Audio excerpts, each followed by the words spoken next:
स्वागत है आप सभी का हमारे YouTube चैनल एवरेज एस्पिरेंट पे। आज हम बात करेंगे यूपी पुलिस की 60,244 पोस्टों के बारे में। हमें किस तरीके से तैयारी करनी चाहिए, हमारे पास कौन कौन सी किताब होनी चाहिए, स्टडी मटेरियल कितना होना चाहिए, कैसे रखना, कैसे पढ़ना है। आज हम इन सब चीज़ों के बारे में हम बात करेंगे। सबसे पहले हम बात कर लेते हैं, इसमें 150 क्वेश्चन आएंगे, आपके 300 नंबर का रहेगा। आपके मैथ के 19 से 20 क्वेश्चन आएंगे, रीजनिंग के 50 से 55 के क्वेश्चन के आसपास रहते हैं, हिंदी के उसके 37 से 40 क्वेश्चन और जीएस के 37 से 40 क्वेश्चन के आसपास इसमें रहते हैं। सबसे पहले अगर हम बात कर लेते हैं बुक्स के बारे में, किस तरीके से हमें बुक्स रखनी चाहिए, कितनी रखनी चाहिए। ज़्यादा से ज़्यादा रीजनिंग की एक किताब होनी चाहिए, लूसेंट की होनी चाहिए। बहुत अच्छी किताब है, मैंने पढ़ी हुई है, बहुत अच्छी किताब है वो, ठीक है ना। और रीजनिंग के बारे में हमने बता दिया है। मैथ्स के बारे में RS अग्रवाल के मैथ्स की बुक आती है, वो इनफ है यूपी पुलिस कांस्टेबल के लिए, सबसे इनफ किताब वही है RS अग्रवाल की। हिंदी के लिए लूसेंट रख लीजिए या फिर आदित्य पब्लिकेशन की किताब आती है, वो भी बहुत अच्छी किताब है। और चौथे नंबर की GS या GK, उसमें 2 बुक प्रीफर करता हूँ मैं। सबसे अच्छी मुझे जो लगती है खान सर की GS पॉकेट GS पॉकेट के नाम से आती है, खान सर की सामान्य अध्ययन की किताब है, वो ऑनलाइन मिलेगी। अगर आप बिहार की साइड से हैं तो आपको वहीं पे ही खरीद सकते हैं, लेकिन यहाँ के लिए मुश्किल है, मुझे भी नहीं मिली थी। बहुत ढूंढने के बाद मैंने सिर्फ ऑनलाइन ही बुक की थी वो।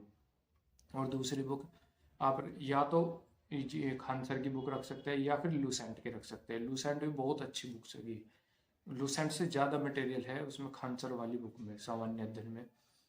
ठीक, अब आप GS में किस किस तरीके से पढ़ सकते हैं। GS को सबसे पहले पढ़ने का इंटरेस्ट अगर नहीं आता है तो सबसे पहले आप जो पढ़ना, उसमें पॉलिटी पढ़ना।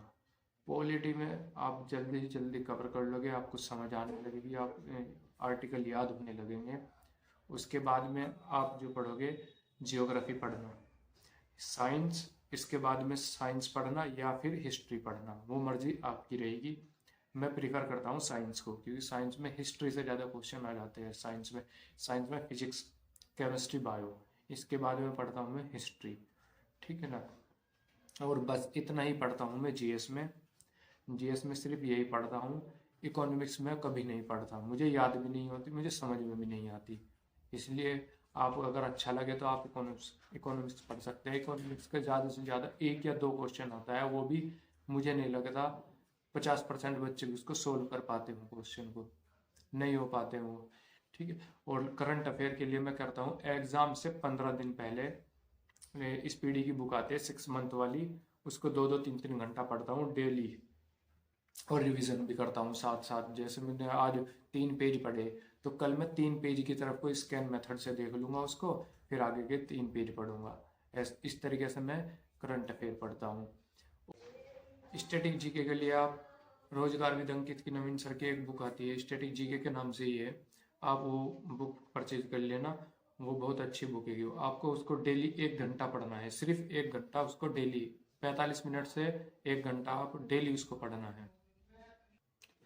अपनी तैयारी को बूस्ट करने के लिए ऑनलाइन प्रैक्टिस सेट सोल्व करना, मैं आपको लिंक लगा दूंगा। बहुत सारे प्रैक्टिस सेट हैं, आप 2 से 3 प्रैक्टिस सेट डेली लगाना, आप जरूर बहुत ही जल्दी अपने अंदर चेंजेस देखोगे। आपको रिवीजन करने की जरूरत नहीं पड़ेगी। इन 3 सब्जेक्ट में, रीजनिंग में, मैथ में और हिंदी में, आपको रिवीजन करने की जरूरत नहीं पड़ेगी। यही आपका पूरे सब्जेक्ट की रिवीजन कराते रहेंगे। GS के लिए आपको पढ़ना होगा, ठीक है। और प्रैक्टिस सेट से आप क्या सीखोगे, आपकी तैयारी में आपको कॉन्फिडेंस आएगा। सबसे मेन चीज़ है आपको कॉन्फिडेंस आएगा। 2 से 3 प्रैक्टिस सेट आप डेली करना। आप मान ली मैथ्स के 20 क्वेश्चन आते हैं, 3 प्रैक्टिस सेट भी अगर आप लगा रहे हो, 2 लगा रहे हो, चलो 2 लगा रहे हो, तो एक दिन के हो गए 40, और लगभग 1 महीने से ज़्यादा दिन है, कम से कम 37 दिन के आसपास बैठेंगे। 37 दिन में आप ये लगा लेना, लगभग 1500 क्वेश्चन आप सोल्व कर जाएंगे। 1500 क्वेश्चन का मतलब होगा पूरा आप मैथ आपके आगे से निकल जाएगा, प्लस आपका रिवीजन बहुत अच्छे से हो जाएगा। इस तरीके से रीजनिंग में लगा सकते हैं आप, इस तरीके से हिंदी में लगा सकते हैं। आपको किसी भी चीज़ में किसी तरीके से आपको कोई प्रॉब्लम आए तो प्लीज़ कमेंट करके बताना, मैं पूरी से पूरी कोशिश करूँगा उसको प्रॉब्लम को सॉल्व करवाने में। Thank you.